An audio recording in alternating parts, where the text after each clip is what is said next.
Sir, tayo sa sir. Sige. Yes, Kylie. Sir, okay na sir.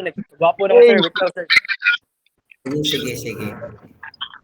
Napag Send sa GC cute ni ha. Send sa Anton. GC. Sir, tayo sa sir. Asa si Glinda? Okay.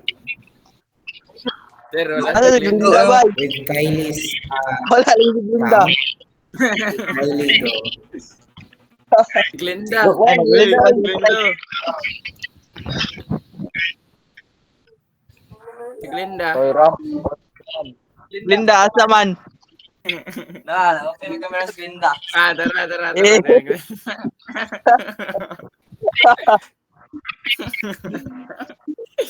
Okay. Tayo sa. Dali. Play.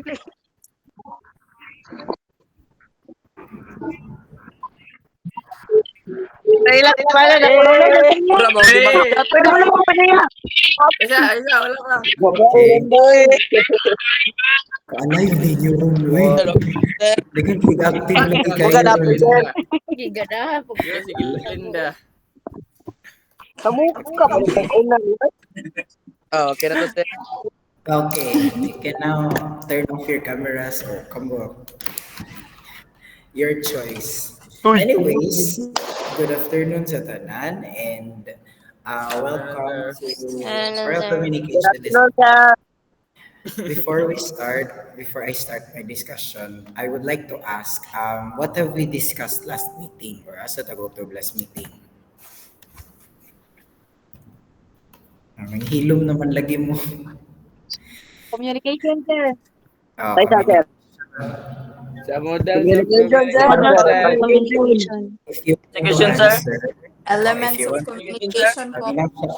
Models of Kami na- communication. If you want to answer, raise your hand and wait for your name to be called. Sige, what have we discussed last meeting? Okay, yes, Kanyete, what have we discussed last meeting? About communication, sir. About communication. What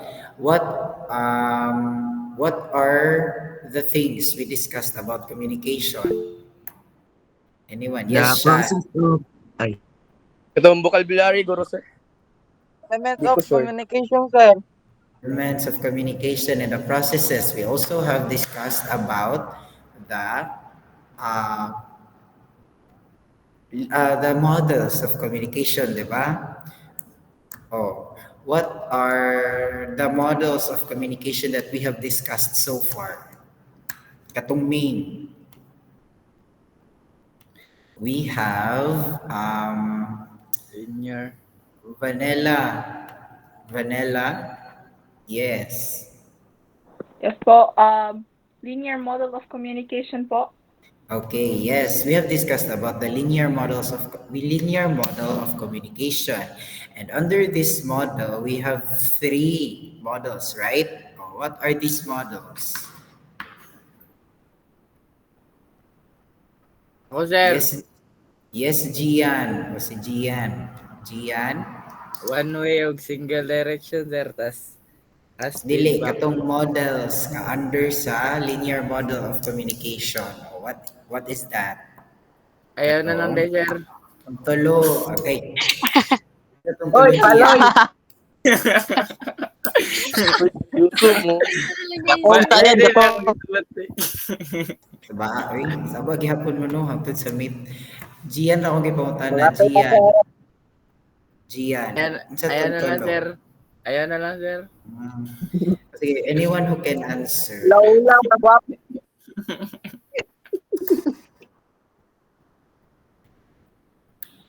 Yes, Heart. Sino si Ariola? Kani siya. Sir, tong under sa linear model, sir, Yes, katong tulo. Unsa man ka siya? si Aristotle or Totley, sir? Aristotle Ariel. model of communication. Aristotle model of communication, Laswell's model of communication, and Barlow. Berlow's model of communication. Yes, Berlow's model of communication, Laswell's model of communication, and the Aristotle's model of communication. Now, we will discuss we will continue the topic about that.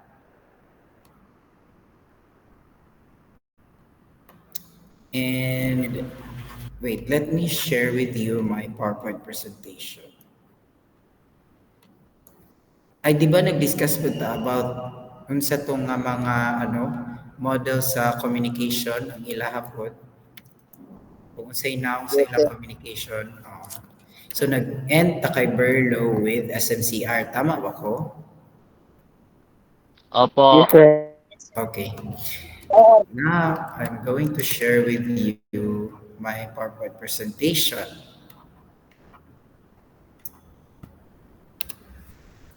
Okay, makita?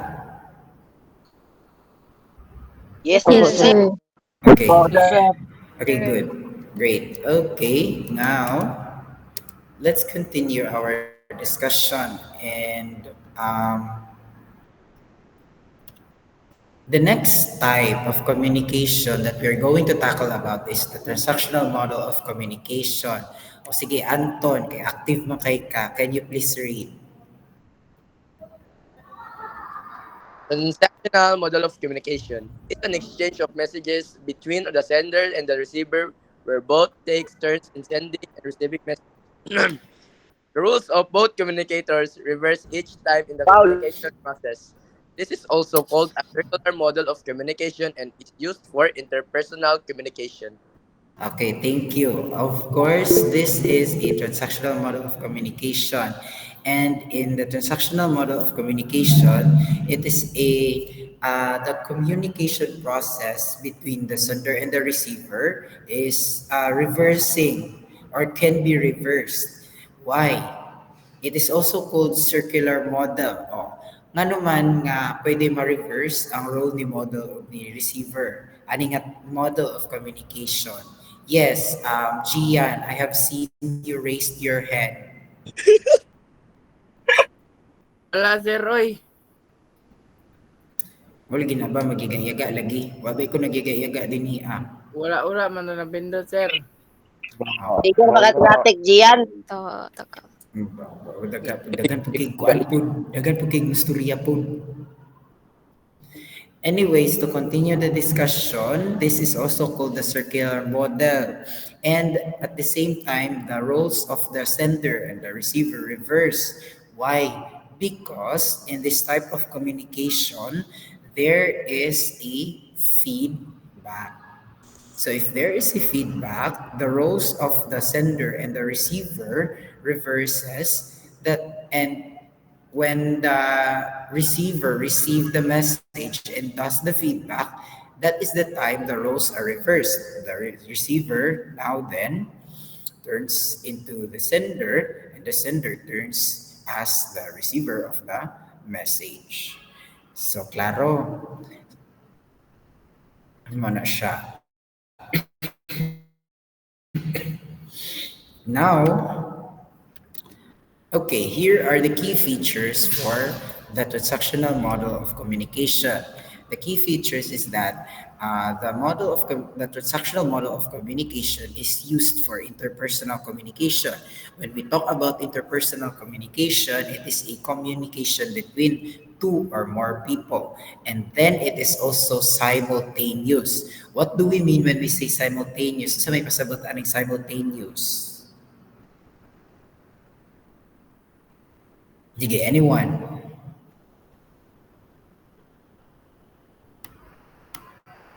Simultaneous. Na. Yes, Shane. Like more on sabay-sabay, sir, or like a flow. Yes, exactly. Simultaneous means flowing or sabay-sabay. To explain it, it is like, panamura ko siya tuloy-tuloy. That is simultaneous. So in the transactional model of communication, ay simultaneous siya ang feedback. And also, the feedback is taken as a new message. And now, since there is a feedback, there is this what we call the concept of noise, the context of environment. So, kani siya, naana ni siya karon, nawala ni siya atong sa linear model of communication. Now, let's look into the advantages and disadvantages of this model of communication. The advantage of it is that it requires instant feedback. Now, have you experienced having a letter na kananagoy ASAP, ASAP, di ba? Sa may meaning, ana. As soon as possible. Yes, soon as possible, exactly. As soon as possible. Now, in this type of communication, it requires immediate feedback. It requires kanang dinalian nga response. So when we talk to someone using the transactional model of communication, needed jud siya mag-reply dayon because this type of communication needs kanang kinahanglan jud siya og reply. Iyan na siya. But the disadvantage of this model of communication is that it encourages non-verbal communication. Di ba? Night times na when you are asking someone like, kanagong gi-corner ni mo siya pagpangutana, di ba na may times nga dili siya katubag diretso? Na may times nga mag-stutter siya or na siya buhaton nga non-verbal communication, may it be gesture or a sign or whatever, basta, and that itself is called a non-verbal communication. That itself could be a disadvantage of the transactional model of communication because it could turn as a misinterpretation for the sender. So, ingana ang disadvantage po ani transactional model of communication. Now, ingani ang, wait,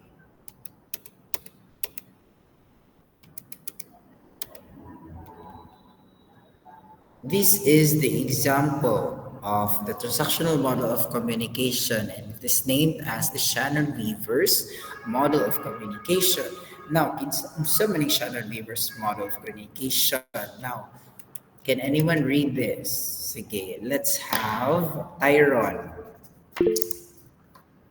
Ako, sir? Oh, yeah, ikaw.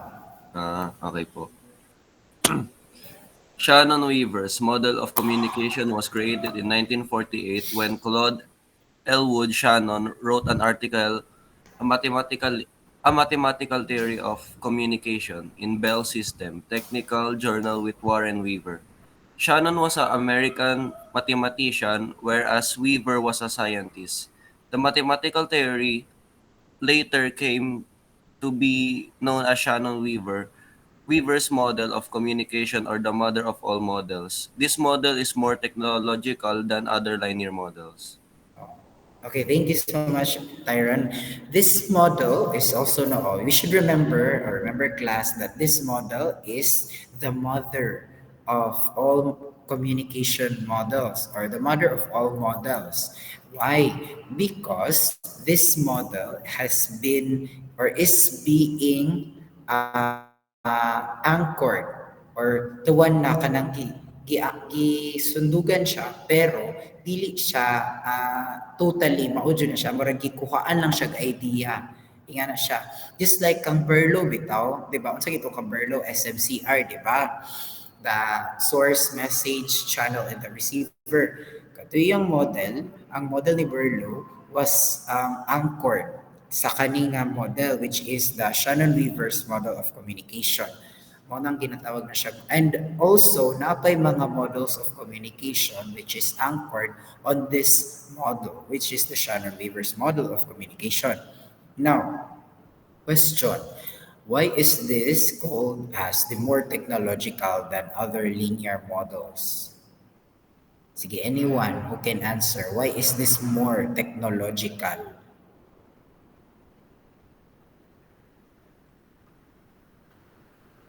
Can anyone, or does anyone have an idea compared to linear models, this model is very or more technological.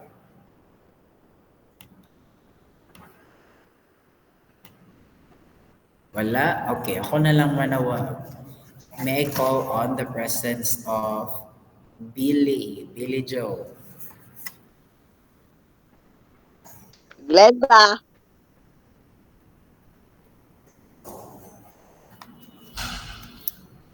Where is he?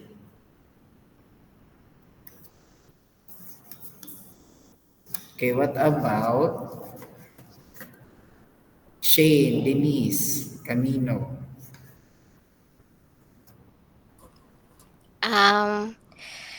Kay feel na ko, sir. I mean, Sige. opinion lang na ko siya, sir. Kay like, feel na ko hangtod karon kay ginagamit gyapon siya or like kanang passed out through generations or Yes, okay. Okay, thank you, Shane. Tama. It is used until now because this type of communication model is widely used up until now. But the main reason why is this called more technological than other linear models is because, sige, unsa man inyong makita nga wala sa linear model pero naa sa Shannon-Weavers. Okay, I want you to compare. May isa ka butang, may isang bagay na wala sa linear models, tapos meron sa Shannon-Weavers model of communication, and it is? Feedback po, sir. Feedback. Exactly. Very good. It is feedback. That's why it's called more technological, because when you say technological, it is developed.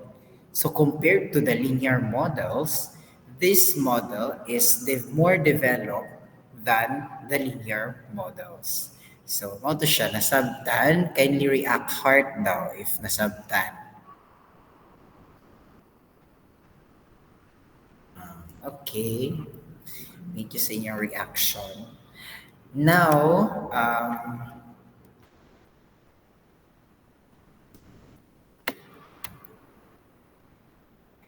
Shannon-Weaver's model of communication was introduced. Sorry po, nag-freezing Gmail. Okay. Ay, nag-lag ko? Am I lagging? Am I lagging or? No po, sir. Okay, saya lang din. Sayang signal lang din. Okay. Okay. Now, it was said in here that in the Shannon-Weaver's model of communication, the noise is introduced. Once again, itong noise, how do we define noise, gani? Diba, I have discussed it with you yesterday. Sige, anyone who can help me recall what is the concept of noise? Yes, Cañete. Sir, noise is like a distraction, sir, to the communication. Yes, thank you. Exactly. Naminaw yun ni sila, no? Naminaw ang Saint Scholastica sa kagahapon. The noise is the concept of the hindrance from the flow of communication. So, si noise mo to siya nag-stop. Now, sa Shannon-Weaver's model of communication, dirian na niabot si noise. And also, this model of communication is called the telephone model. Now, mga tanong ko sa inyo, have you experienced talking or using the telephone? Sige ba, Yes, sir. react like if nakagamit pa mag-telephone. Daghan-daghan pa. Yes, Yes, Ram. sir. Yes, Cabanes. Now, as I can recall, no, I have also used the telephone nung sinaunang panahon. Iyan na dyan ko katigulang. Dili, I have used also the telephone. Katugong ingani pa iyang now. I said, color white, imagine, color white siya sa PLDT. Tapos, ang katong modem pa sa una, kay ingani pag now, tapos kanang nato yung mga lights nini, tapos ingani yung kilid, na siya murag ana-ana. Basta, something ana. Kung wala pa'y sungay-sungay, wala pa'y antena ang ang modem sa PLDT. Kato na time, they will give telephones pod together with the modem or the Wi-Fi because it is part of the plan. Then sa una, mga ayog number sa akong mga classmates kay lagi naapod sila yung mga telephone niya.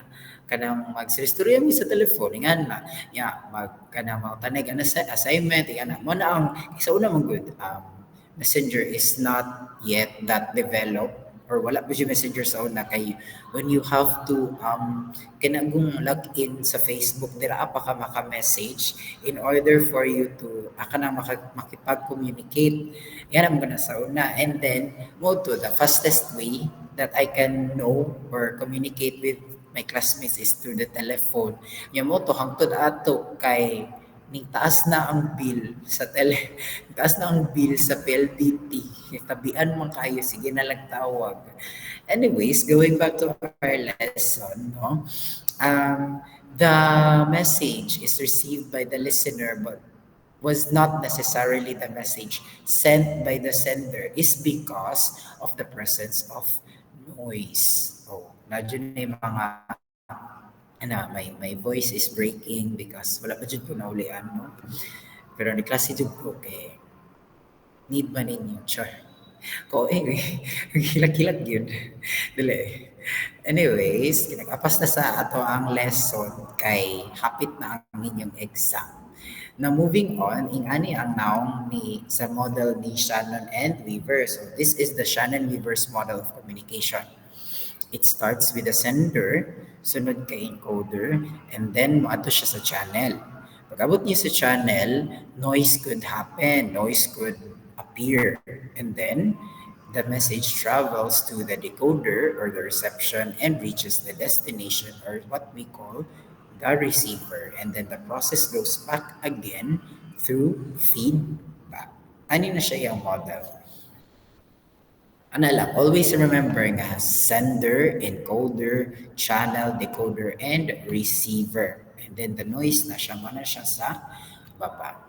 And feedback. Okay, now moving on. After the transactional model of communication and the linear model of communication, we also have the interactive model of communication. What is this? Okay, can I call on Anthony? Is Anthony here?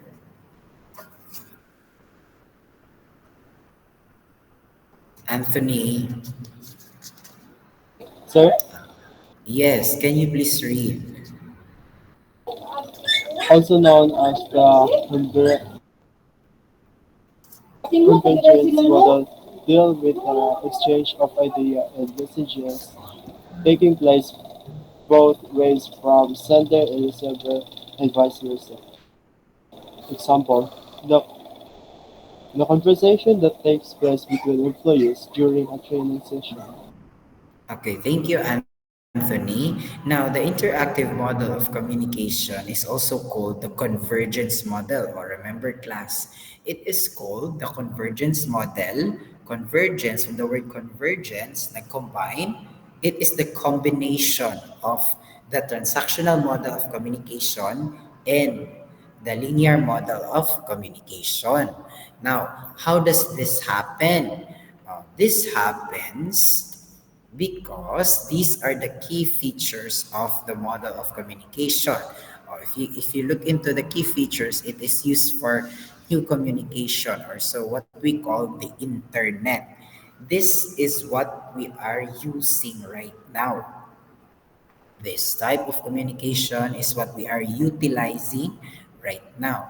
Now, it also emphasizes the concept of the field of experience, and it is called the convergence model. It is because if di ba sa social media pag making-chat ka tapos dili ka replyan, sad naman.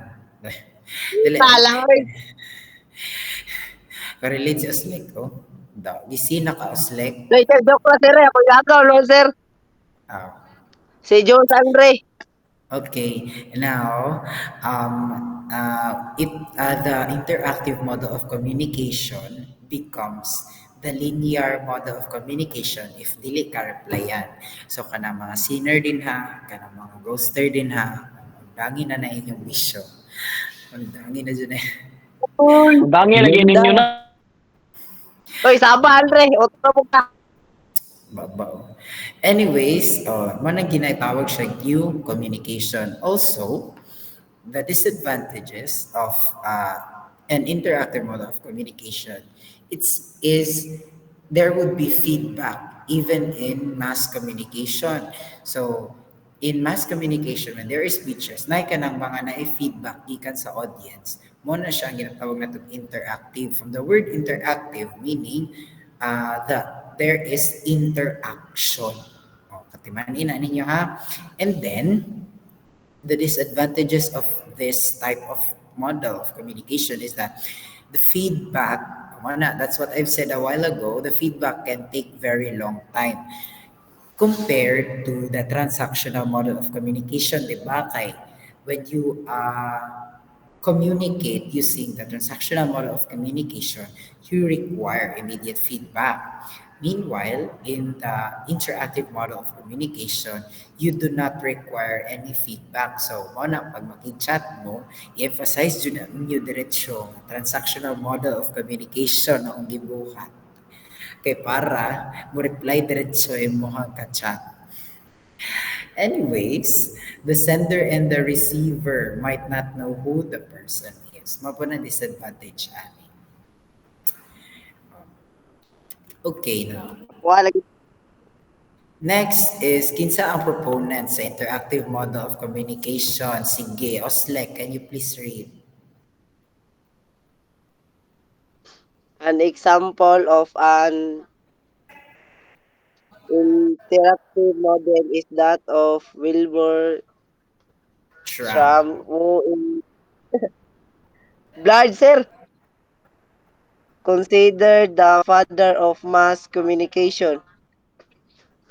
He came up with 5 models, but the Scrum model in 1995 we are concerned with is the concept that explains Kung nga na why babasa ang grade communication 11. Tarong nga pagbasa, be.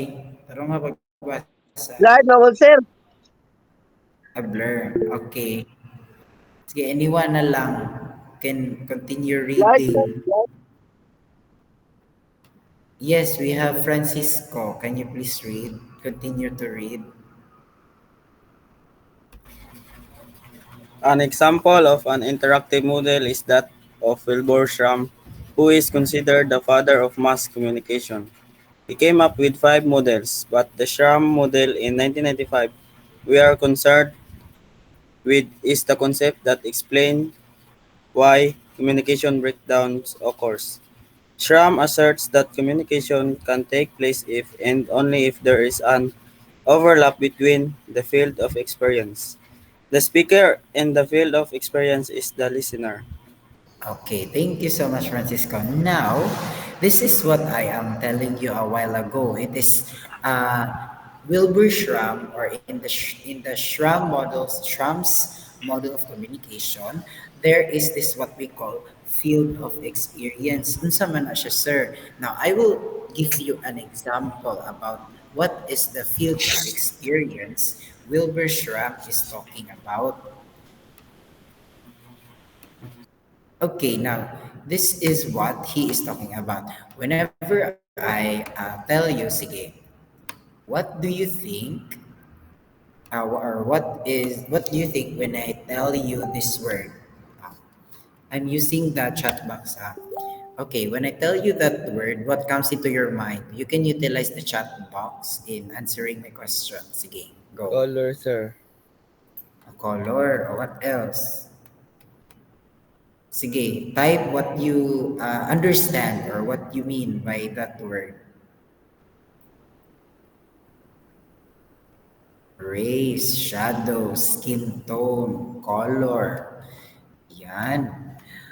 Okay, so that is according to you. Diba? That's according to you. Pero according to me, this word means death. O, ano ako ang pasabot ani? And that is what field of experience is about. It's because, for me, my meaning of this word, I associated it with something that is memorable to me. So, mao na ako ang experience po. And sa inyo ha po, mo po na ang inyong experience. So, mo na ang pasabot ni Wilbur Schramm na field of experience. And according to him, it happens when the field of experience is overlapping. So, when the two of this experience is overlapping, there would be what we call the breakdown of communication process. So nasabtan, kindly react hard if nasabtan. Nasabtan sa bright dyan saints kalastika no. O na ay nag-clap, wala siya kasabot or NFI lang jud siya. Anyways, moving on, here is Schramm's model of communication. Kani, ingani iyang model of communication. This is his model of communication which is composed of two. Kita ninyo ang mouse? Makita ang mouse na. Mag-start na siya kay source. Tapos kay encoder. Tapos kani siya nga field is ang field of experience ni source.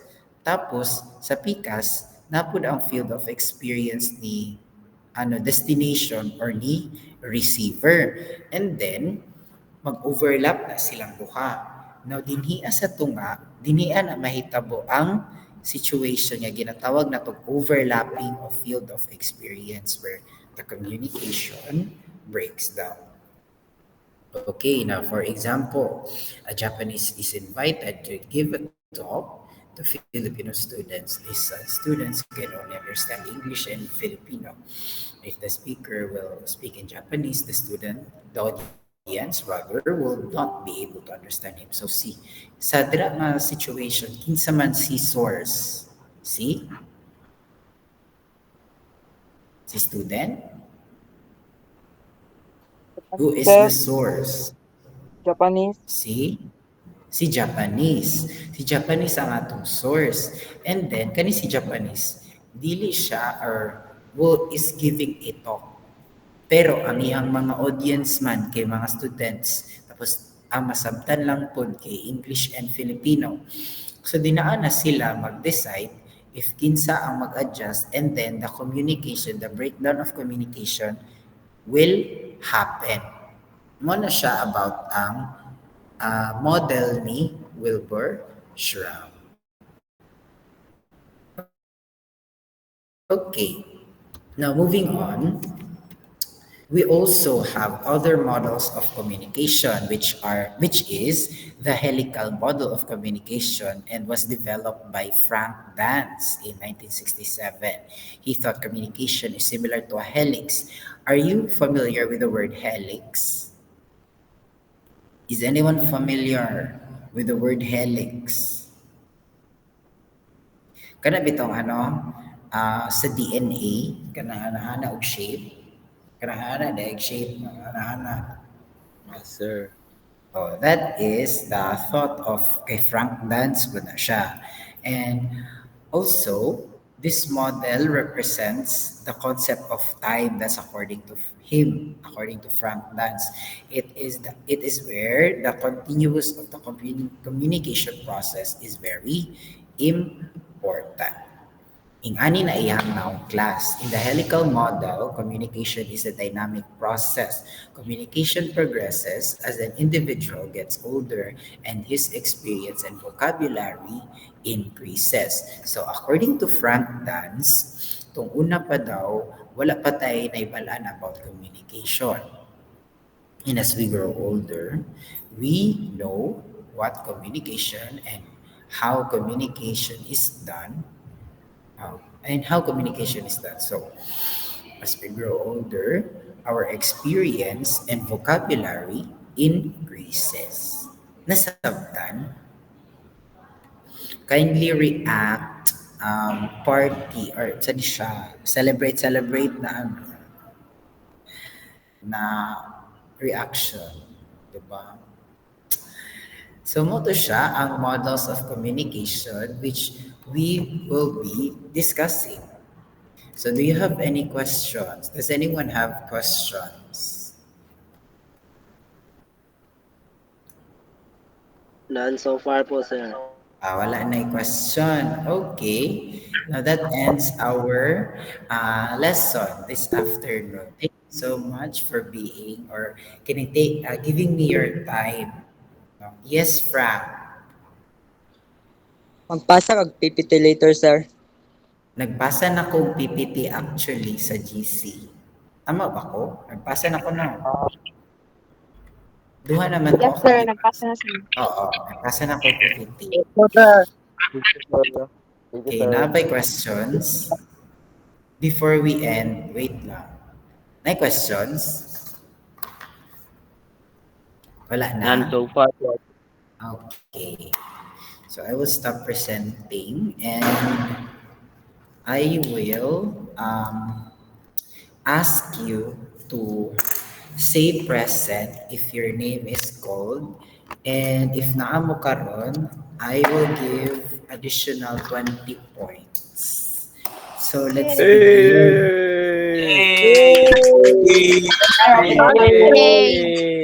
Dili lagi ko. Anak. Dili lagi ko ulit vibrato. Okay, let's begin with, mute na. Ana ba? Mute na, let's begin with Ariola. Is Ariola here? Say present if your name is called. Present. Next, we have Teligos.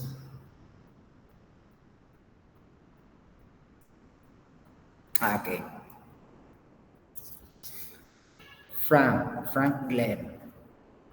Present, sir. Billy. Present, sir. Oslek. Present na present po, sir. Princess Nicole.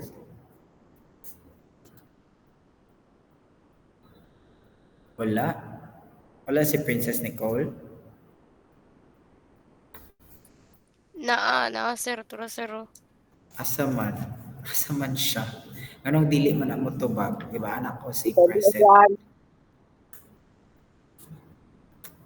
Nawala. Agay. Tulog niyo ba? Char na di ay tara. Kita ko. Okay, next is Sanchez Adriel. Present, sir. Shane Denise Camino. Present po. Shani po.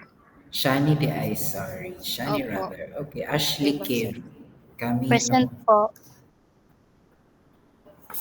Si Irene Tabinas. Present po, sir. Ferlin May Bertudazo. Present po, sir. Rihanna Rose Mendoza. Present po, sir. Ram Cabanes.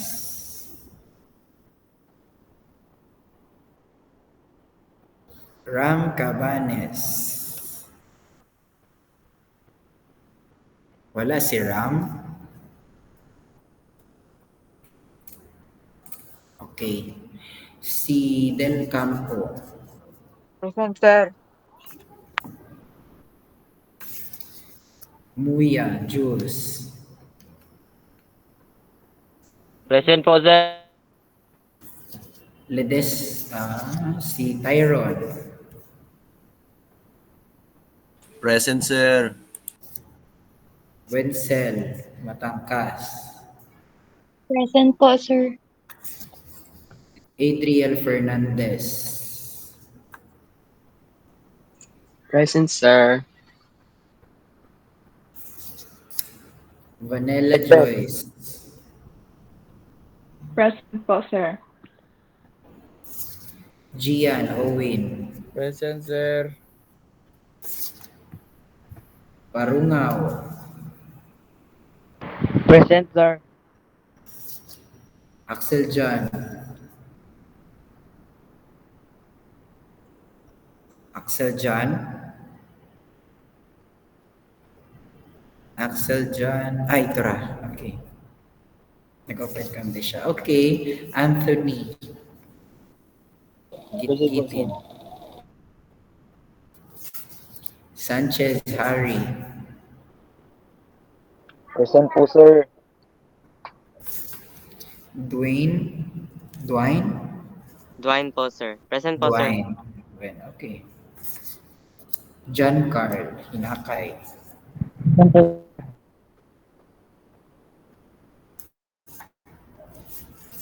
Justin Renz. Justin Renz. Present po, sir.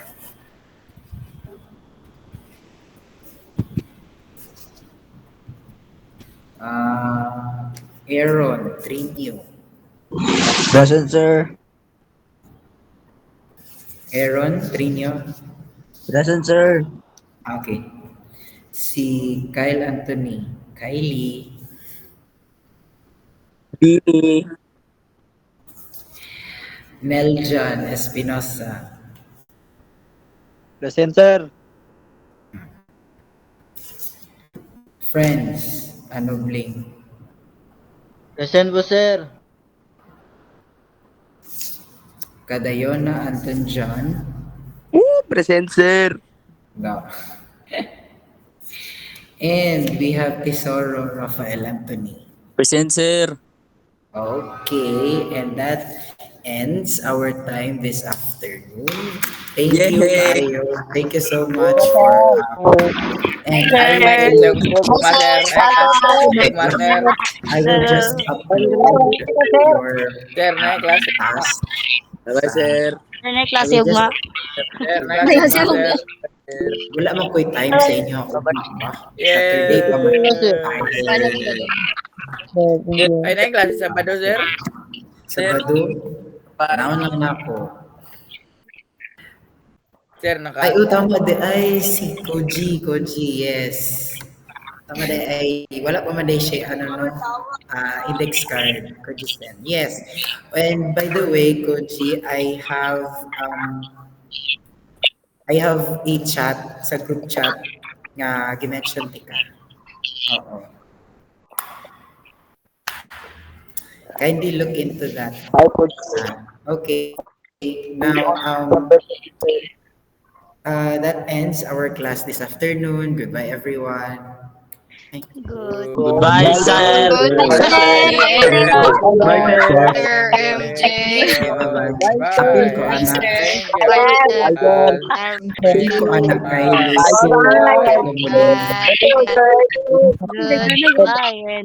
Goodbye.